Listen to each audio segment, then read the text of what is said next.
According to the National Electrical Code, Section 690.12, disconnecting means are required.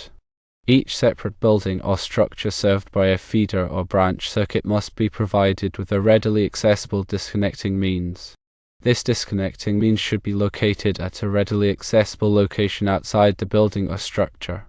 It can also be located within sight of the building or structure, or on its attached garage if present, or within sight of where the feeder or branch circuit enters the building or structure. There is an exception. Where the disconnecting means is located within sight of the building or structure, it does not have to be readily accessible. The rationale behind this requirement is safety.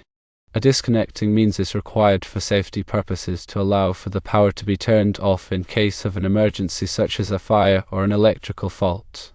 It must be located outside the structure so that firefighters and other emergency personnel can quickly and easily disconnect the power to the building in case of an incident.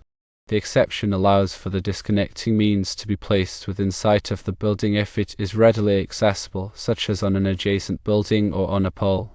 If the feeding subpanel is located in a separate structure, a disconnecting means is required on the outside of the structure. A panel inside the building with the main breaker does not meet this requirement because it is not located outside the structure. The recommendation is to install a disconnecting means on the outside of the separate structure. This disconnecting means must be readily accessible and within sight of the building. Acceptable devices for this purpose include a fuse disconnect switch, a circuit breaker, or another approved device.